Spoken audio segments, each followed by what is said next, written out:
rabaa warbixinta iyadoo kooban inuu caawa halkaa inooga soo jeediyo mudane Bashiir Yuusuf Mataan فليتفضل مشكورا.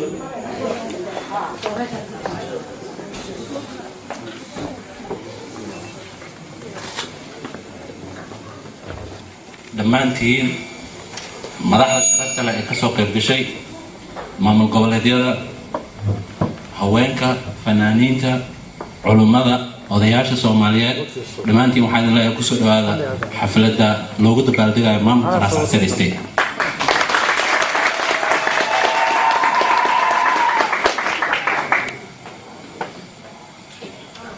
waxaa sharaf ii ah anoo ku hadlaya magaca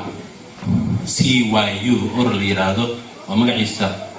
lagu soo gaabiyo Casir Youth Union inaan idin kala qayb qaato xafladda sharafta leh oo aan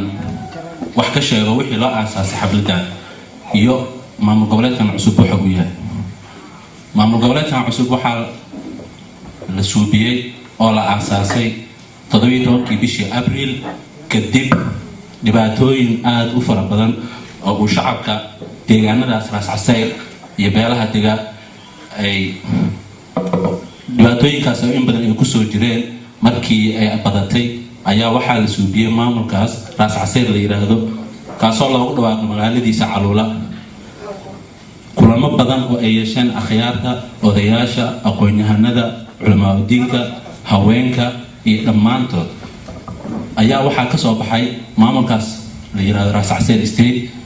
waxaa loogu dhawaaqay magaalada Caluula waxaa madaxweyne loogu doortay Engineer Faarax Maxamuud Yuusuf Jaxjo madaxweyne ku xigihiisa oo caawa asagana martida halkan nagala soo qayb gashay waa Dr. Barre Faatax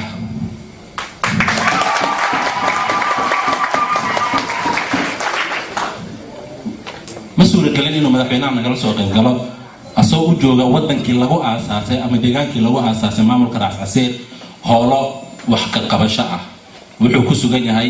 مجالة علولا قبل كبوليموك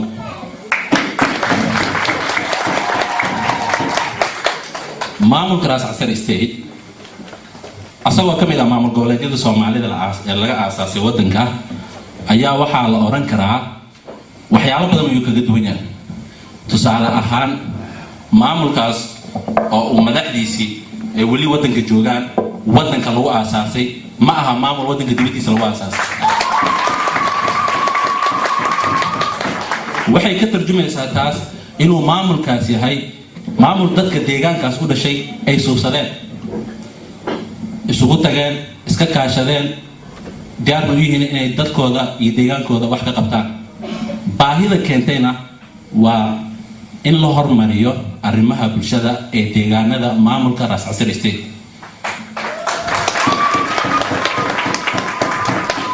waxaa sharaf noo ah inaan sheegno inuu maamulkaas ahayn maamul loo aasaasay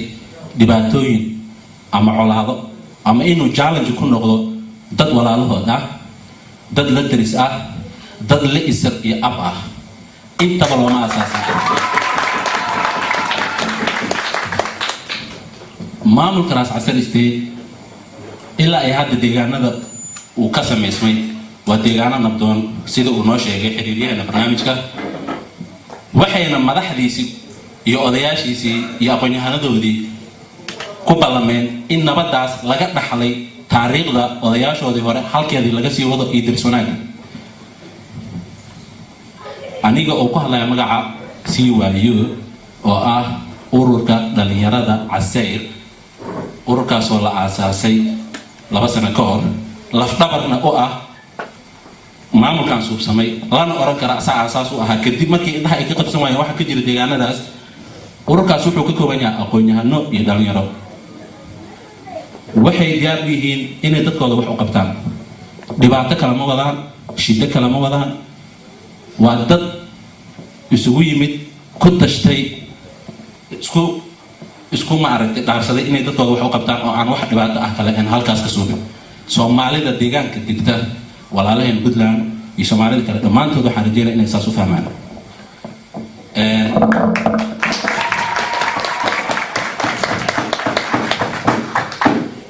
waxa kale oo halkaan nala fadhiyo oo wax badan oo Ras Caseer State ku saabsan say faahfaahin doona madaxweynihii maamulkaas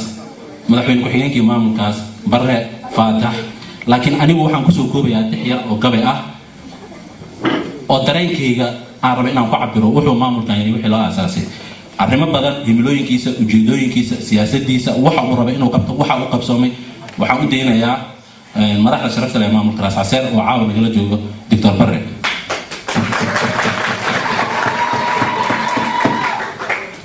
intaan tixda yar oo gabayga u gudagelin waxaan rabaa inaan iyadana sheego xafladan ama dabaaldegan wuxuu ka koob yahay xaflado badan oo isdaba joog ah oo ka dhici doona wadamada Europe, America, Australia iyo meelo badan oo ay joogaan taageerayaasha ama dadka u dhashay Ras Caseer waxay kaloo koob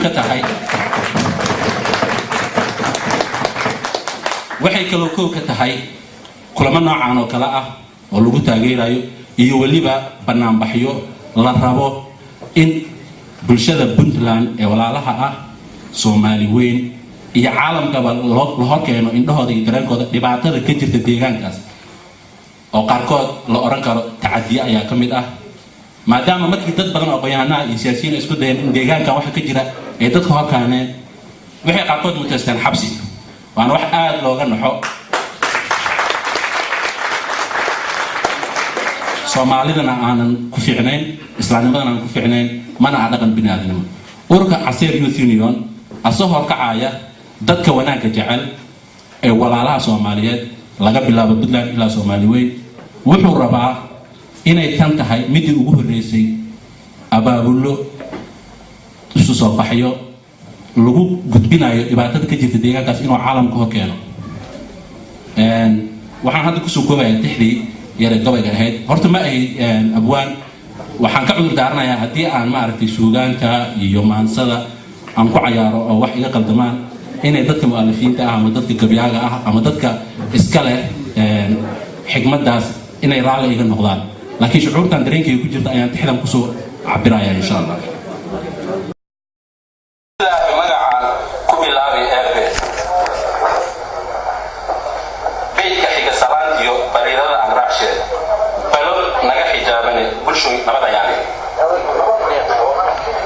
badbaadada shacabkiyo maamul baahi keentaan ahay tulweyne aan bi'inayn ee bahweyntii ma kala jireen Caseer maanta lama bixin boqolaal sano hore yaa bayaan cad lagu qoray badmareennadoo idilyaa buuggooda laga heli dal ballaaran weeyaan baargaal caluuliyo bareeriyo murcanyiyo barxiya xaabiyo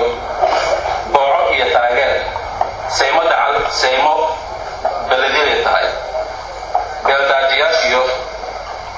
bartamihii Soomaali badankeed lagu beeri weeyaan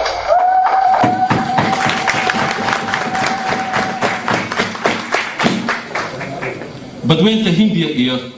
tan kale ka bayrtee badda cas loo yaqaan boosaasatan aadee buqcad kulansan weeyaan beeyada iyo fooxiyo busur iyo timirtii meel ay ka bixiyo dhul barwaaqo weeyaan waa meel ku beegan carabto u bidaanta cadano cumaan la dariso suqadara la beel tahay waa meel buurada hablo barwaaqaduna taalo oo kalluunku buuxo beeyaduna u dheer tahay balse walaalayaal bilaa idinku dhaarshay barwaaqadu maxay tiri haddaan laba dislaynayn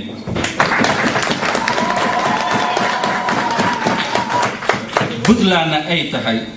isbaacsiga wadada dheer oo uu barasankeedii maamul u ballaashiyo bulsho uu wax tariyo inuu boqdo daaye kaba beereen balaamiga bulshadii Caseyreed la cadaadinayo siyaasi iyo aqoon-yahankeed suxufi iyo macalinkeed cid kastoo u hadasha xabsiguna u dheeryahay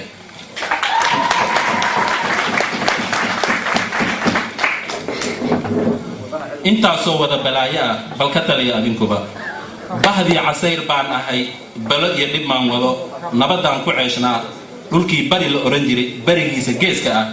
bulshadii ku dhibanay hooyada iyo dhalaankeed rag badbaadinayo u soo baxay ayaan nahay